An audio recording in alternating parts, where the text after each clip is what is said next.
Vous aimeriez savoir ce qu'est le Young Adult très exactement, cette vidéo est faite pour vous.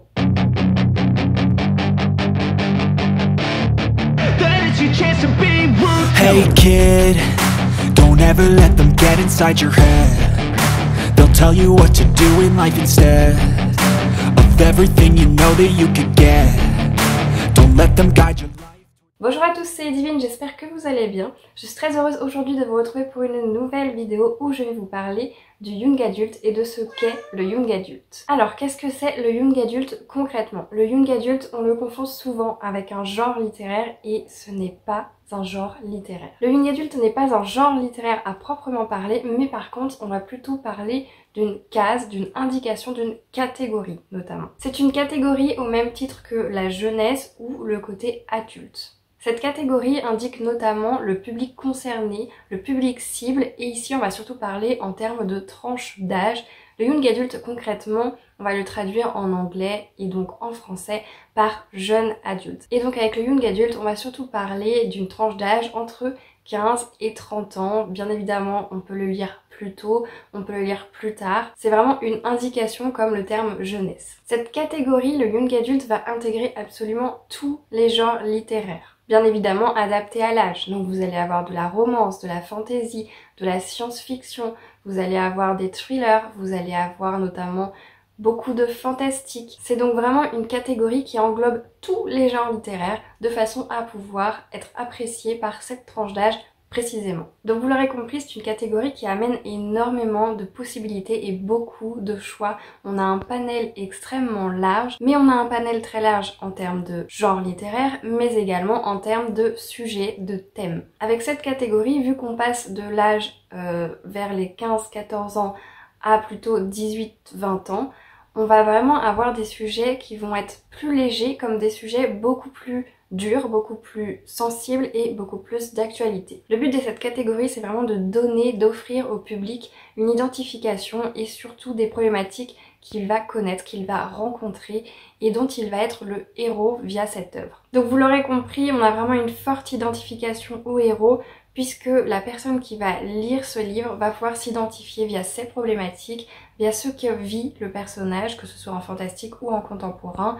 Vraiment, les problématiques sont visées pour ce type d'âge. Le Young Adult est donc une catégorie très large en choix, parfaite pour une transition entre la jeunesse et l'adulte, tout en douceur. Et ne vous y trompez pas, énormément d'adultes adorent cette catégorie.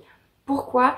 Forcément, ça va être beaucoup moins pour l'identification des problématiques, l'identification du héros, mais beaucoup plus pour se retrouver dans une lecture un peu plus simple, un peu plus reposante et surtout qui leur change de leurs habitudes. Parce qu'effectivement, quand on va dans des lectures plus adultes, les termes employés, le lexique employé n'est absolument pas le même et surtout c'est forcément moins reposant pour certaines personnes que d'autres. Donc le Young Adult est extrêmement apprécié pour les adultes en mal de divertissement. Alors concrètement, qu'est-ce qu'on va trouver dans un livre Young Adult ? Au niveau du style d'écriture, ça va beaucoup plus être un style d'écriture simple, fluide et souvent écrit à la première personne du singulier. Et bien sûr, c'est souvent également écrit au présent de l'indicatif. Donc comme je vous l'ai dit, cette catégorie peut plaire évidemment au plus grand nombre des personnes de par son large choix en termes de thème mais également de genre littéraire. Il faut savoir que cette catégorie, elle est extrêmement récente, elle nous vient tout droit des États-Unis. Avant cette catégorie, certains livres étaient classés tout simplement en jeunesse ou en adulte. Il n'y avait pas cette catégorie transitoire parfaite pour vraiment s'y retrouver, pour qu'un grand nombre s'y retrouve. Le petit piège avec cette catégorie, c'est que tout simplement, certains livres sont publiés dans des éditions en Young Adult, mais le même livre avec exactement le même texte peut également se retrouver publié dans une autre maison d'édition ou par la même maison d'édition dans la catégorie adulte. Dans ces cas-là, l'éditeur, il fait vraiment deux choses différentes. Il va tout simplement créer deux couvertures différentes. L'une va être plus jeunesse, plus colorée, et l'autre va être beaucoup plus adulte, beaucoup plus sobre. Les adultes qui vont lire ces livres, en aucun cas ne vont se rendre compte qu'ils lisent finalement un livre destiné à un public beaucoup plus jeune. Pourtant, les problématiques vont également cibler les jeunes et les adultes. Cette façon de faire des maisons d'édition n'est pas forcément un piège méchant, mais tout simplement pour faire en sorte que tout le monde s'y retrouve, que les a priori qu'ont les adultes sur la lecture jeunesse ne les empêchent pas de lire des œuvres qui leur auraient plu mais qu'ils ne vont pas voir tout simplement parce que ce n'est pas dans le rayon qu'ils estiment bon pour eux. Donc voilà, si vous avez des a priori sur le rayon jeunesse, sachez qu'en adulte vous pouvez également retrouver des textes sans le savoir que vous avez lus et aimés et qui étaient pourtant destinés à un public plus jeune. Alors je vous disais que cette catégorie est très récente, effectivement elle a vu le jour notamment avec tout ce qui est Harry Potter, Twilight et les Hunger Games. Évidemment, je ne vous rappelle pas l'engouement qu'il y a eu autour de ces sagas littéraires. Il y a quand même eu chaque fois des films adaptés de ces livres. Ça a vraiment été un grand bruit dans le monde de la littérature, mais également dans le monde du cinéma. Donc les maisons d'édition ont bien vu qu'il y avait un public, qu'il y avait une attente de ce côté-là. Et donc quoi de mieux que de créer une nouvelle catégorie de façon à ce que ces personnes qui ont adoré ces livres puissent s'y retrouver d'autant plus. C'est donc vraiment à partir de ces sagas que la catégorie existe, naît et se voit appelée, mais vous l'aurez bien compris, elle existe depuis bien longtemps.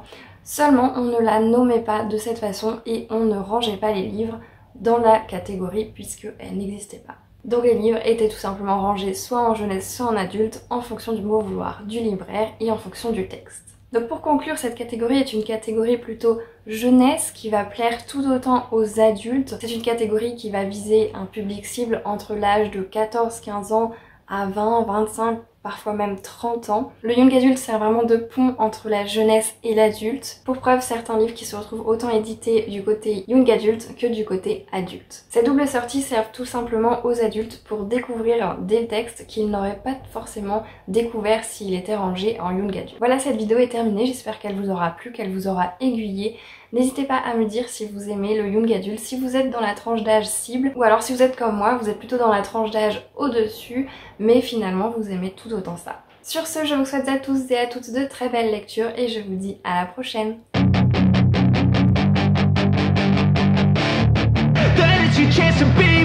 Hey kid, don't ever let them get